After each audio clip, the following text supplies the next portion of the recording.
रहा है line of actual control पर, उस पर भी बात होगी। मुल्क के पार्लियामेंट के या राज्यसभा के अंदर क्या कुछ हो रहा है, जम्मू कश्मीर के मुतल्लिक क्या कुछ कहा गया है, गुलाम नबी आज़ाद का जो स्टेटमेंट राज्यसभा में आया है उस पर भी बात करेंगे। लेकिन उससे पहले आज सबसे पहले हम बात करते हैं शहर श्रीनगर के अंदर जो आज पीडीपी की जानब से यूथ की मीटिंग होने वाली थी, लेकिन इस यूथ की मीटिंग में कैसे सीनियर लीडरान जो है शामिल हुए उस पर सबसे पहले जिक्र करेंगे। गुलाम नबी लोन हांजुरा आज यूथ की मीटिंग में शामिल हुए। यूथ की जानब से बाज़ाब्ता तौर पर डिस्ट्रिक्ट एडमिनिस्ट्रेशन को लिखा गया था कि उन्हें मीटिंग करने के लिए इजाज़त दी जाए, जिसके बाद उन्हें इजाज़त मिल गई है। लेकिन साथ ही साथ आज इस मीटिंग में पार्टी के general secretary Ghulam Nabi loan हांजुरा, नायब सदर अब्दुल रहमान वीरी और उसके साथ साथ सीनियर लीडर मोहम्मद खुर्शीद आलम और यूथ लीडर एजाज अहमद मीर भी शामिल हुए। और उसके साथ साथ ही आज ये मीटिंग यहाँ पर मुनक्कद हुई और ठीक 13 महीने के बाद पीडीपी की जानिब से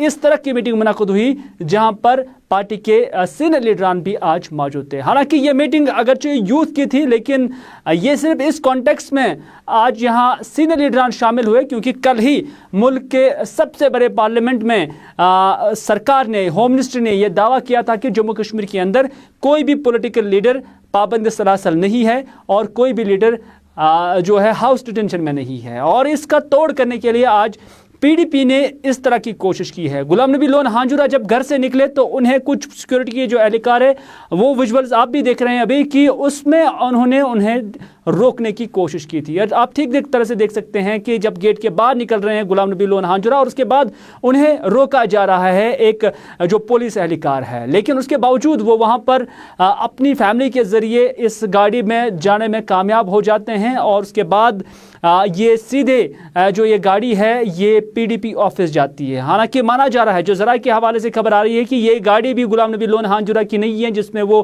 जो है सवार हो गए हैं और उसके बाद वो पीडीपी ऑफिस पहुंच गए और वहां पर मीटिंग मुनक्कद हुई। इस मीटिंग में गुलाम नबी लोन हांजुरा साथ साथ बाकी लीडरान भी मौजूद थे और यहाँ पर आज सीर हासिल बहस हुई मुख्तलिफ मामलों को लेकर। और गुलाम नबी लोन हांजुरा ने यहाँ मीटिंग से पहले जब मीडिया के साथ बात की उसमें उन्होंने भारतीय जनता पार्टी और मरकजी सरकार पर वो बरस पड़े और क्या कुछ कहा है मीडिया के सवालात का जवाब देते हुए, आइए आपकी नज़र करते हैं। कल जो पार्लियामेंट में बयान आया होम मिनिस्ट्री की तरफ से, उन्होंने कहा कि किसी को हमने हाउस अरेस्ट नहीं रखा है, किसी भी लीडर को, कोई भी लीडर हाउस डिटेंशन में नहीं है।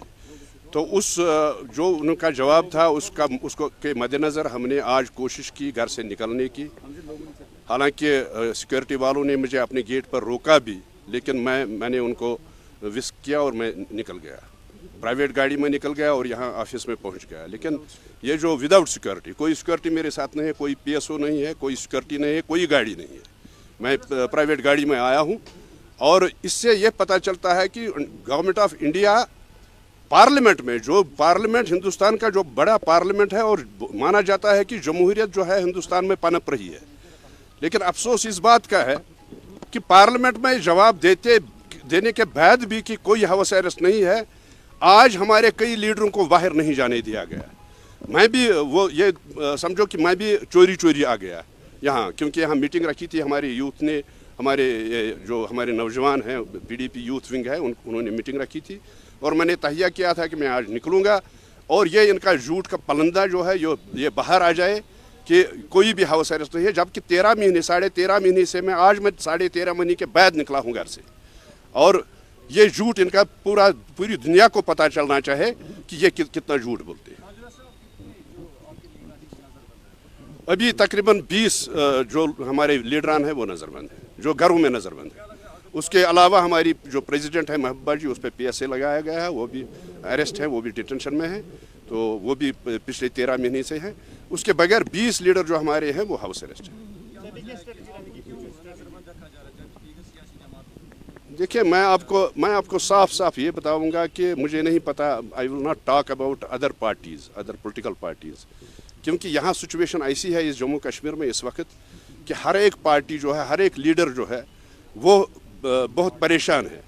लेकिन जहाँ तक पीडीपी का ताल्लुक है, मैं सीधी सी बात आपको ये बताऊंगा कि बीजेपी को और जो हमारे प्राइम मिनिस्टर साहब हैं मोदी जी, उनको बहुत डर लगता है पीडीपी से। जो उन्होंने किया कश्मीरियों के साथ, जो उन्होंने किया जम्मू कश्मीर के साथ, एक तो दफ़ा 370 हटाया, 35A हटाया, और उसके अलावा उन्होंने यहाँ स्टेट को जो प्रिंसली स्टेट हुआ करती थी उसको उन्होंने यूनियन टेरिटरी और 2 यूनियन टेरिटरीज में तकसीम किया। लद्दाख को अलग किया और जम्मू कश्मीर को अलग किया। ये जतलाता है कि उनको जम्मू व कश्मीर के लोगों के साथ कितनी हमदर्दी है। हम ये चाहते हैं कि जो 5 अगस्त को उन्होंने किया, अनकॉन्स्टिट्यूशनली इलीगली किया, गैर कानूनी तौर किया, जो वो नहीं कर सकते थे, लेकिन थोपा गया, दफ़ा 370 को हटाया गया, 35A को हटाया गया। और मैं ये कहना चाहता हूँ, हिंदुस्तान के आवाम को मैं कहना चाहता हूँ कि बहुत ज़्यादती हो गई जम्मू कश्मीर की रियासत के साथ, बहुत ज़्यादती हो गई जम्मू कश्मीर के आवाम के साथ, ताकि वो भी, उनको भी पता चलना चाहे कि जो जमहूरियत का दावा करते हैं, हिंदुस्तान की जमहूरियत का दावा करते हैं, उनको भी ये पता चलना चाहे कि यहाँ किस तरह से इंसानी हुकूक को पामाल किया गया हमारी रियासत जम्मू कश्मीर में। यहाँ किस तरह से इन्होंने दफ़ा 370 हटाया, जो गारंटी थी, जो हमारे जो इल्हाक हुआ था हिंदुस्तान के साथ, उसके लिए वो एक पुल का काम करता था। और इन्होंने कहा कि डेवलपमेंट इससे नहीं होती है, डेवलपमेंट अब होगी। हम देख रहे हैं पिछले 1.5 साल से कितना डेवलपमेंट हुआ हमारे कश्मीर में, हमारी जम्मू कश्मीर में। कोई डेवलपमेंट नहीं है, कोई रोज़गार नहीं है, कोई बिजनेस नहीं है, कोई कारोबार नहीं है। लोग परेशान हाल हैं, चाहे टूरिज़्म के साथ जो वाबस्ता है, चाहे हार्टिकल्चर के साथ जो वाबस्ता है, चाहे टैक्सी वाला है, चाहे शिकारा वाला है, जो भी है, मजदूर है, सब परेशान है। किसी को खाने के लिए कुछ नहीं है आज। और मैं ये कहना चाहता हूँ, आप लोगों को भी कहना चाहता हूँ कि ये हमारे ऊपर जो इन्होंने मुसीबत का पहाड़ डाला है, मेहरबानी करके जो भी है हिंदुस्तान के, जो भी हमारे साथी हैं, जो भी पॉलिटिकल लीडर्स हैं, उनको चाहे कि वो आगे आए और बीजेपी को यह जवाब दें कि ये आपने अच्छा नहीं किया।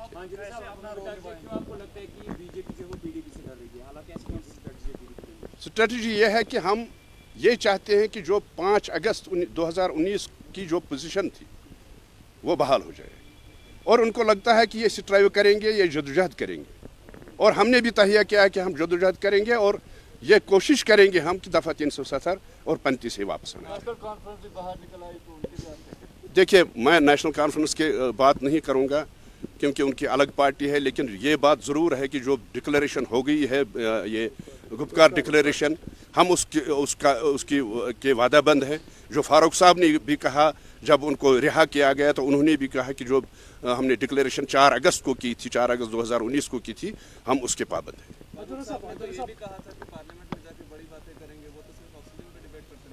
देखिए मैं उस पर कोई कमेंट नहीं करना चाहता हूं, लेकिन ये मैंने सुना है कि उन्होंने नोटिस दिया है कि पूरा डिस्कशन हो पार्लियामेंट में, रियासत जम्मू कश्मीर के जो 370 हटाया गया उस पर डिस्कशन। चले नाज़रीन, आपने देखा गुलाम नबी लोन हांजुरा ने भारतीय जनता पार्टी के साथ साथ मरकजी सरकार पर यही वार किया और कहा कि वो पीडीपी के लीडरान को इस वजह से मीटिंग में शामिल होने नहीं देते हैं क्योंकि उन्हें पीडीपी का डर है, क्योंकि पीडीपी 370 की वापसी के लिए या 370 की बहाली के लिए जदोजहद ज़रूर करेगी, ये गुलाम नबी लोन हांजुरा का मानना था। लेकिन क्या ये जदोजहद जारी रहेगी, क्योंकि मामला सुप्रीम कोर्ट के भी ज़ेर गौर है। फिलहाल आज मीटिंग हुई है और मीटिंग में बहुत सारे लीडरान, जैसा कि हमने पहले ही कहा, कि शामिल थे। और ये मीटिंग मुनक्कद होने के बाद हालांकि यहाँ पर क्या कुछ डिस्कस हुआ है अभी तक ज़्यादा बाहर निकल कर नहीं आया है, लेकिन इतना ज़रूर कहा गया है कि आइंदा का क्या लाहेमल रहेगा। और जो ज़राए के हवाले से खबर मिली है, इस बात पर इत्तेफाक हुआ है कि आइंदा भी मीटिंग का सिलसिला जारी रखा जाएगा और पीडीपी सदर महबूबा मुफ्ती की रिहाई के हवाले से भी अब सरकार पर दबाव डालने की कोशिश की जाएगी, दरख्वास्त की जाएगी कि उन्हें रिहा किया जाए ताकि एक पॉलिटिकल प्रोसेस जम्मू कश्मीर में शुरू हो पाए। लेकिन मीटिंग मुनक्कद होने के बाद पीडीपी के सीनियर लीडर मोहम्मद खुर्शीद आलम के साथ हमारे साथी फिरदौस नजार ने बात की है और उन्होंने वापस में क्या कहा, आइए देखते हैं। कि जमहूरियत के 77 साल के बावजूद आज जो हम देख रहे हैं कि पार्लियामेंट में जितने झूठ बोले जा रहे हैं, जितनी कज़ब बयानी की जा रही है, जितना धोखा पार्लियामेंट को दिया जाता है, the highest seat of the democracy, कि कश्मीर में कोई गिरफ्तार नहीं है। अगर कोई गिरफ्तार नहीं था तो आज हमको छोड़ा गया। पहली बार 14 महीनों के बाद आज हमें घर से मुझे बाहर जाने की इजाज़त दी गई। और पार्लियामेंट में होम मिनिस्ट्री का ये दावा करना कि जम्मू कश्मीर में कोई भी हाउस अरेस्ट नहीं है, इससे ज़्यादा जमहूरियत की तज़हीक और तज़लील हो ही नहीं सकती। दूसरी जो आप बात करें मीटिंग के हवाले से, पीपल्स डेमोक्रेटिक पार्टी एक ऐसा सियासी प्लेटफार्म है जो एक तहरीक का नाम है। ये किसी भी हथकंडे से, ये गवर्नमेंट ऑफ इंडिया पे ये बात मैं बिल्कुल वाज़ेह कर देना चाहता हूँ, किसी भी हथकंडे से, किसी भी जुल्म से, किसी दबाव से